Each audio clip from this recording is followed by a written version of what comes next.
한 주간 잘 지내셨습니까? 우리 옆에 있는 분들과 한번 이렇게 인사했으면 좋겠습니다. 하나님이 우리를 만나게 주셨습니다. 내가 선택하고 내가 만나고 싶어서 만나는 것 같아도 하나님께서 우리의 마음까지 움직여 주시고 만날 수 있게 해 주시고 또 만날 때 우리의 마음 가운데 기쁨이 있게 해 주셨습니다. 하나님은 만남의 하나님입니다. 우리에게 찾아오시고 이렇게 아름다운 만남들을 허락하셔서 우리가 행복하게 이 만남 가운데서 살아가게 하시는 분이십니다. 오늘은 특별히 어린이 주일입니다. 예배당에 나올 때 여러분 어떤 마음으로 나오셨습니까? 혹시 자녀들과 같이 나온 부모님들은 자녀의 손을 잡고 나오고, 또 그러지 못하는 부모님들은 혹시 자녀들 어깨를 쓰다듬어 두고 또 다독거리면서 나오셨습니까? 교회 다니는 어르신들의 여러 가지 꿈들을 물어보면 한결같이 이렇게 대답합니다. 혼자 신앙생활하는 분들은 남편이나 아내와 함께 신앙생활을 했으면 좋겠다고 고백을 합니다. 부부가 함께 믿음의 길 걷는 사람은 우리 아이들도 함께 우리 교회에 나왔으면 좋겠다라고 이렇게 이야기를 합니다. 온 가족이 함께 손을 잡고 하나님 앞에 예배하는 것, 하나님이 우리에게 주신 귀한 선물이며 복된 만남이기 때문입니다. 하나님은 우리 인생에 다양한 선물들을 주시는데 그 여러 가지 선물 가운데 가정, 자녀보다 더 소중한 선물은 없습니다. 그런데 우리가 날마다 살아가는 것이 가정이고 날마다 얼굴을 대면하여 보는 자녀들이기 때문에 때때로 너무 가까이에 있고 익숙하다는 이유 때문에 선물을 선물답게 대하지 못할 때가 많이 있습니다. 사람들마다 자녀를 소중하게 느끼는 상황은 각각 다르다고 합니다. 자녀들이 정말 생각지도 못했던 감동스러운 일들을 행했을 때, 그리고 또 자녀들이 여러 가지 부모의 마음을 움직일 만한 일들을 행했을 때, 이럴 때가 자녀가 소중하게 보이기도 합니다. 그런데 대부분의 사람들은 아무것도 한 일도 없고 하루 종일 속도 썩이고, 그리고 또 이 아이가 여러 가지 어려움 가운데 있어도 모든 걸 내려놓고 편안하게 잠들어 있는 자녀의 모습을 보면 그때 가장 소중하게 느껴지고, 하나님이 이 귀한 자녀를 나에게 선물로 보내주셨구나 라는 생각이 우리의 마음속에 떠오른다고 합니다. 또 어떤 부모님들은 자녀가 장성해서 결혼하여 부모의 품을 떠날 때 그제서야 우리 딸이, 우리 아들이 이렇게 소중한 자녀였구나 라는 사실을 그제서야 깨닫기도 한다는 말씀입니다. 하나님이 선물로 우리 가장 가까이에, 우리가 또한 항상 느끼도록 바로 우리 곁에 주셨지만 우리는 그 선물을 알아보지 못한 채 살아간다라는 말씀입니다. 오늘 우리는 창세기 33장에서 한 사람을 만나게 됩니다. 그 사람은 다름 아닌 야곱입니다. 그는 평생 자녀를 얻기 위해 애를 쓰고 정말 많은 노력을 기울였지만 정작 자녀가 선물인 것은 한참 후에 깨달은 사람입니다. 야곱의 인생 길에서 가장 위험한 순간, 그리고 절체절명의 순간, 에서를 만나려고 하는 그 순간, 그제서야 자녀가 하나님의 선물이라는 사실을 발견하게 되죠. 오늘 본문 5절 말씀을 보십시오.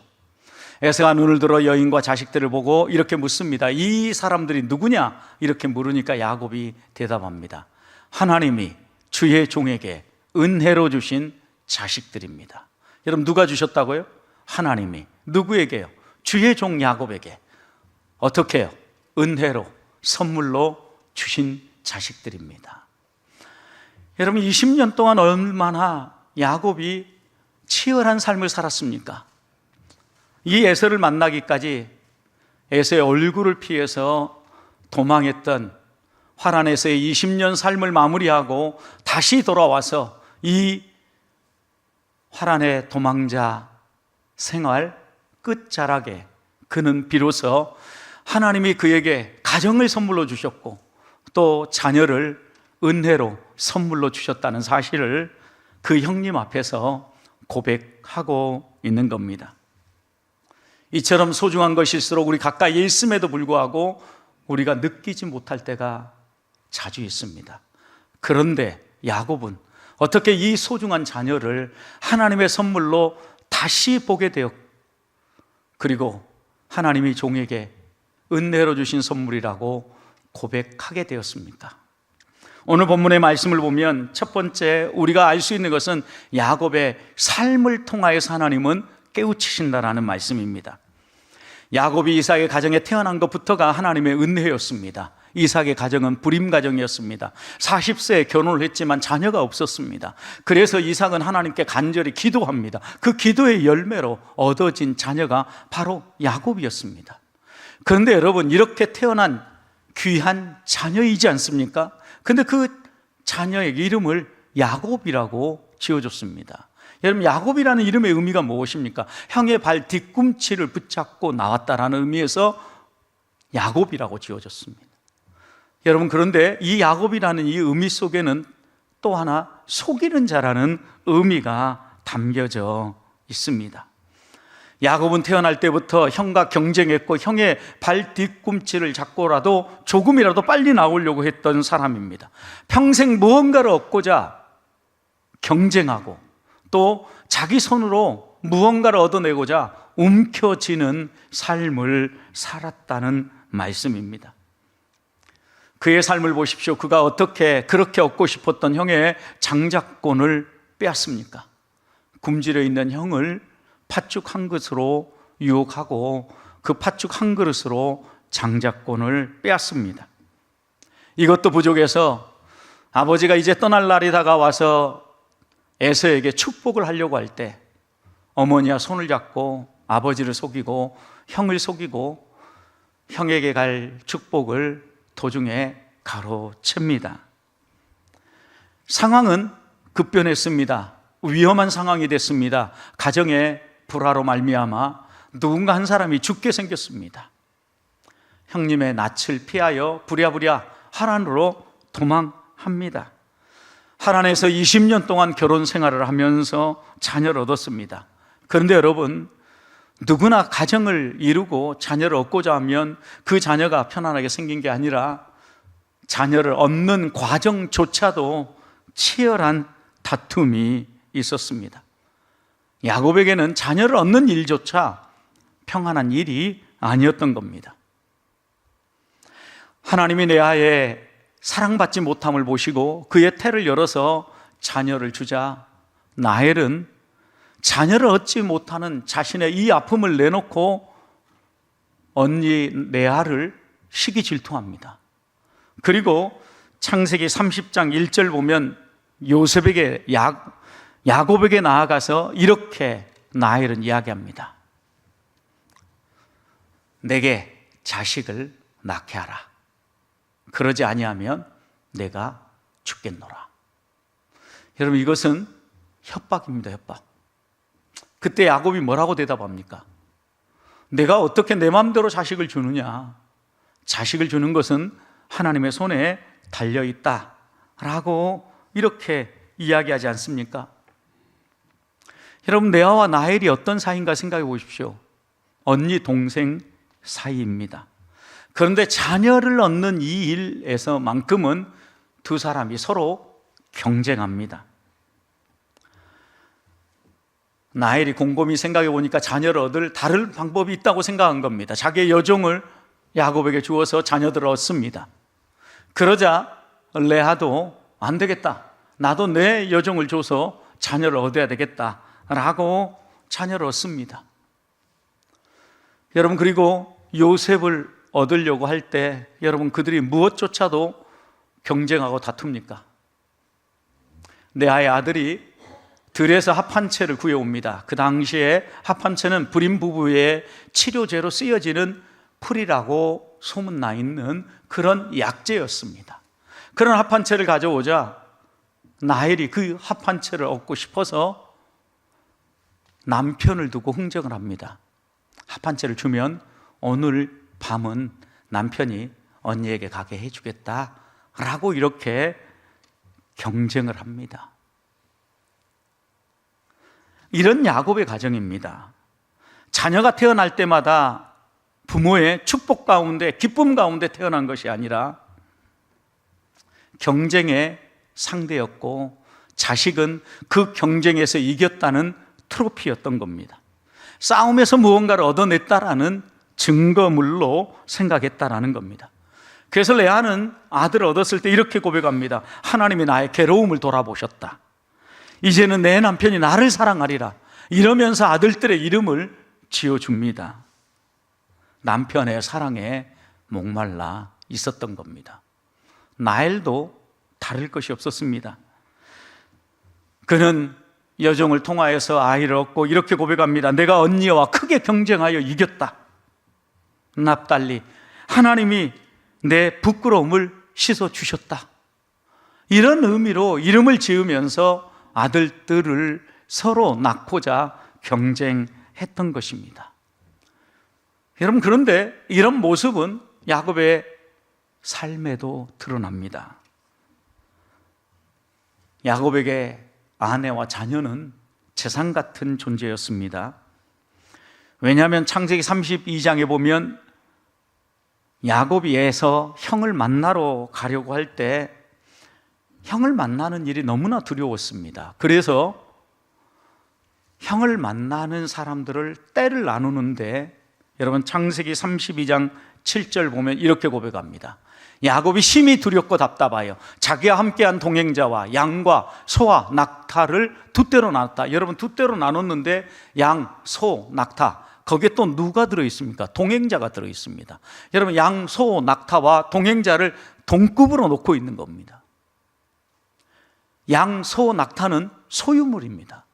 그런데 동행자, 아내도, 그 다음에 여종들도, 그 다음에 자기의 자녀들도 소유물처럼 생각하고 두 떼로 나누고 있다는 말씀입니다. 사랑하는 성도 여러분, 우리들에게 가정은 어떤 의미입니까?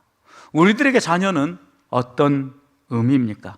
혹시 내가 얻어낸 것, 내가 열심히 수고하고 애써서 성취해낸 그 무엇입니까?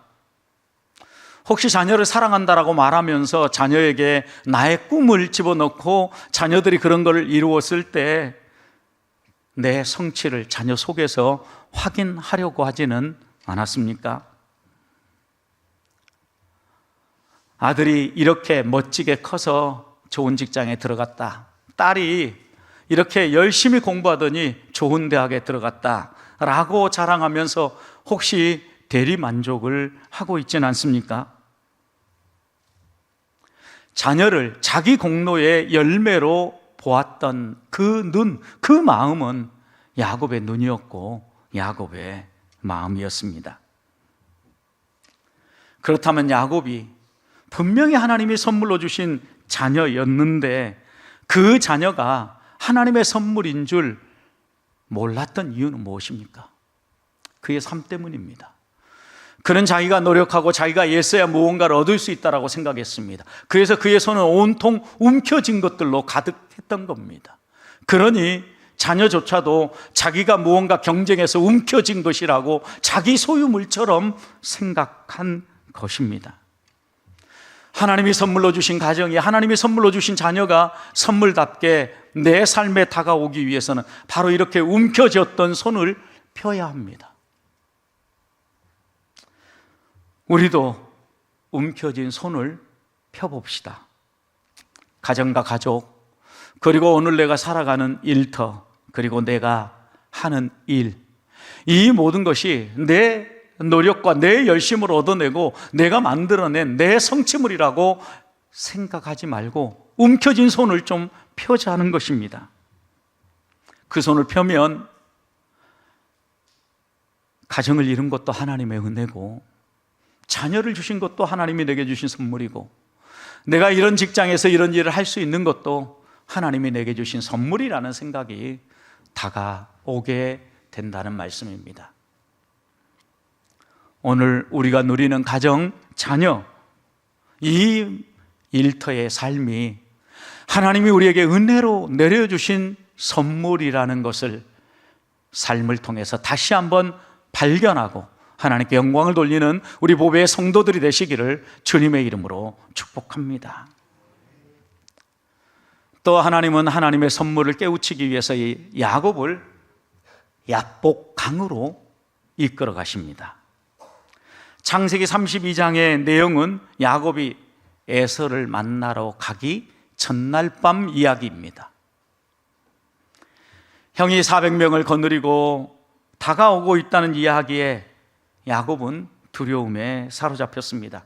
자기 소유를 두 대로 나누고 형의 마음을 풀기 위해서 예물을 제일 앞에 먼저 보냅니다. 그리고 자녀들도 두 대로 나눠서 보내면서 자신의 마음은 편치 못했습니다.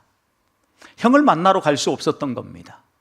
그래서 그는 야복강에 홀로 남았습니다. 아마 하나님을 바라보며 여러 가지 생각들에 사로잡혀 있었을 것입니다. 그때 한 사람이 찾아왔습니다. 그리고 야곱에게 씨름을 청합니다. 알고 보았더니 그 씨름을 청한 그 사람은 하나님이셨습니다. 야곱이 얼마나 이 하나님을 만나서 간절했던지 날이 새려고 하니까 떠나보내달라고 하나님이 이야기하는데도 야곱은 끝까지 하나님을 놓지 않습니다. 하나님이 야곱의 허벅지 관절을 치십니다. 둔부의 힘줄이 어긋나고 그의 다리는 절뚝거리면서 걸을 수밖에 없었. 여러분, 그런데 야곱에게 이 허벅지 관절이 어떤 의미입니까? 허벅지 관절은 사람들에게 있어서 힘을 쓰는 관절이라고 합니다. 걷고 뛰고 버티고 여러 가지 힘을 바로 이 허벅지 관절에서 나오는데, 여러분, 그래서 어르신들 가운데 걸어가다가 주저앉아가지고 이 고관절이 금방 가도 어떻습니까? 일어서지도 못합니다. 힘이 나오는 곳입니다. 바로 그 다리가 부상을 입은 겁니다. 야곱에게 이 다리가 어떤 의미입니까? 형을 속이러 달려갔던 다리입니다. 하란으로 도망쳤던 다리입니다. 20년 동안 야반의 양떼를 몰고 다녔던 그 다리입니다. 어떻게 보면 모든 것을 이 다리에서 나오는 힘으로 움켜쥐고 열심히 자기 나름대로 성취했다라고 생각하는 바로 그 다리입니다. 그 다리가 부상을 입은 겁니다. 하나님께서는 허벅지 관절, 바로 이 고관절을 때리심으로 그 둔부의 힘줄에 문제가 생기게 하시고 절면서 걸을 수밖에 없게 된 것입니다. 하나님은 그 밤에 야곱의 이름을 이스라엘이라고 바꿔주십니다. 하나님과 겨루어서 이겼다라는 의미입니다. 새 이름을 주신 것은 단순히 하나님과 겨루어서 이겼다라는 의미만이 아니라 그의 삶이 새로워지고 이제는 그가 12지파의 아버지, 이스라엘 민족이라는 민족의 아버지가 될 것을, 그의 이름을 이스라엘이라고 바꿔주심으로 가르쳐 주신 겁니다. 씨름에서 누가 이겼습니까? 야곱이 이겼습니다. 여러분, 그런데 이긴 야곱은 다리를 절면서 걸어갑니다. 어떻게 보면 이것이 신앙의 역설이고 믿음의 비밀입니다. 우리가 어떻게 하나님 앞에서 이기는 삶, 승리하는 삶을 살 수 있습니까? 그것은 내가 꺾이는 것이라는 말씀입니다. 하나님 앞에서 연약하고 보잘것없는 우리들이 어떻게 강국을 이루고 천명을 이루며 하나님의 역사를 이루는 삶을 살 수 있습니까? 내 힘이 꺾이는 그 자리에서 하나님이 일하시고 하나님의 강함이 드러난다는 말씀입니다. 시편 127편 1절 말씀은 이렇게 말씀합니다. 여호와께서 집을 세우지 아니하시고 여호와께서 지켜주시 아니하면 수고가 아무런 의미가 없다. 하나님이 지켜주셔야, 하나님이 세워주셔야 그 집이 세워지고 그 집이 보호가 된다 말씀합니다. 그러면서 2절 이렇게 말씀하십니다. 너희가 일찍이 일어나고 늦게 누우며 수고의 떡을 먹음이 헛되다라는, 하나님이 지켜주지 아니하시고 하나님이 보호해 주지 않으면 아무리 일찍 일어나서 열심히 많은 것을 얻어도 소용없다라는 겁니다. 야곱의 삶을 보십시오. 야곱이 나반이 추격에 왔을 때 나반에게 뭐라고 얘기합니까? 제가 삼촌의 양떼들을 어떻게 돌봤는지 알지 않습니까? 잠도 못 자고 손해가 일어난 것들에 대해서는 내가 내 것으로 갚고 그렇게 열심히 섬겼는데 무엇 때문에 나를 이렇게 추격에 옵니까? 이렇게 말하지 않습니까? 그는 자기의 힘으로, 자기의 열심으로 이 모든 것을 이루었다라고 생각한 겁니다. 그러나 하나님이 지켜주지 아니하시고 하나님이 보호해 주지 않으면 그 모든 것들이 물거품처럼 한순간에 사라지는 것입니다. 하나님은 이 야복강에서 야곱의 둔부에 있는 고관절을 때리심으로 너의 힘으로 여기까지 왔느냐? 아니야. 내가 너와 함께해서 너가 이 자리에 올 수 있었다라고 하나님은 야곱에게 말씀하시는 겁니다. 너가 세우고 너가 건사하고 너가 이 가정을 이만큼 이룬 것 같지만 너가 아니야. 나야. 하나님이야. 라고 하나님은 야곱에게 말씀하시는 겁니다. 그렇습니다. 허벅지 관절이 부러진 사람, 바로 그 사람이 자기를 내세우지 않고 하나님을 자랑할 수 있는 사람입니다. 그래서 야곱은 비로소 이 모든 것이 은혜다, 하나님이 은혜로 주신 자식이라고 고백할 수 있었던 겁니다. 사랑하는 성도 여러분, 우리에게도 야곱과 같은 야복강이 있습니까? 하나님은 우리가 하나님의 은혜로 살기 원하기 때문에 때때로 야복강에서 하나님을 직면하게 하시는 겁니다. 씨름하게 하시는 겁니다. 그리고 우리가 힘이라고 생각했던 바로 그것을 꺾으시고 때로는 절뚝거리게 만드시면서까지도 하나님을 의지하고 하나님을 붙잡게 하는 겁니다. 뭘 말씀하시는 겁니까? 너가 붙잡고 있는 것 내려놓으라는 것입니다. 움켜진 손을 펴라는 것입니다. 너의 힘만으로는 안 된다라고 말씀하시는 겁니다. 이제까지 바로 내 곁에 하나님이 선물로 주신 가정이고 자녀이지만 선물로 보이지 않았다고 하면 우리가 힘이라고 생각하는 것을 내려놓으십시다. 움켜진 손을 펴봅시다. 하나님이 가장 가까이 주신 선물이 선물답게 보일 것이고, 그리고 그 선물 때문에 다시 한 번 더 기뻐할 수 있고 감사하고 행복해 할 수 있도록 하나님은 우리를 인도하실 것입니다. 마지막입니다. 33장을 보면 이제 밤이 지나고 아침이 펼쳐집니다. 야곱이 야복강에서 이제 형 에서를 만나기 위하여서 야복강을 건너 세일에서 오는 형을 만나러 나아갑니다. 형이 400명을 거느리고 오고 있었습니다. 그 형을 바라보면서 그는 여전히 아직도 해결되지 않은 마음의 두려움 때문에 형한테 보내는 애물을 먼저 보내고 그 다음에 자기의 자녀들을 세 떼로 나눕니다. 여종들과 자녀, 그리고 두 번째는 레아와 그 자녀, 세 번째는 라헬과 그 자녀, 이렇게 세 떼로 나누어서 나아갑니다. 여러분, 그런데 야곱에게 변화가 하나 일어납니다. 어떤 변화입니까? 오늘 3절을 보십시오. 자기는 그들 앞에서 나아가되 그랬어요. 여기 자기가 누굽니까? 야곱입니다. 이제까지 야곱은 어떻게 했습니까? 앞에 먼저 다 보냈습니다. 자기가 성취해서 이뤘다라고 생각하는 가족, 예물, 모든 거 다 앞에 보냈습니다. 여러분, 그런데 이제는 어떻게 합니까? 야곱이 제일 앞으로 나아갑니다. 야곱이 그들 앞에서, 세 떼로 나눈 그 가족들 앞에서 나아갑니다. 그리고 저 멀리에 형 에서의 모습이 보이자 그는 멀리에서부터 형에게 7번 머리를 숙여 땅에 엎드리며 절을 합니다. 그 당시에 이렇게 7번 땅에 얼굴을 대며 절을 하는 것은 왕에게 하는 예의였다고 합니다. 여러분, 그러니까 쌍둥이 형이지만 그 형을 왕처럼 그는 생각하면서 엎드려 절하면서 형에게로 나아갔던 겁니다. 여러분, 이렇게 그의 마음이 변하고 그가 하나님을 의지하고 자신의 움켜진 것을 내려놓으니까 어떤 놀라운 변화가 일어납니까? 여러분, 4절을 보십시오.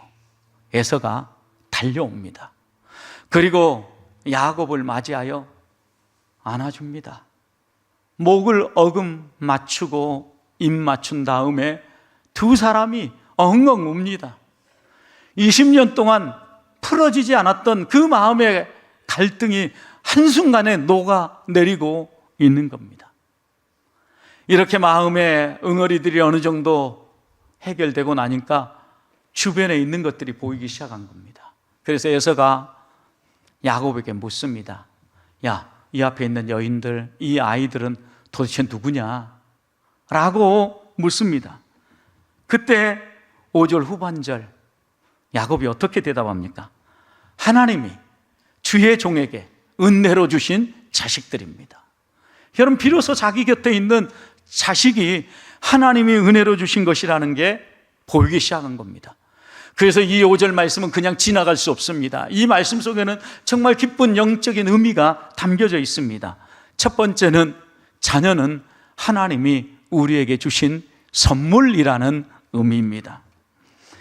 야곱은 이 여인과 자녀가 누구냐라고 물었을 때 다른 말 하지 않습니다.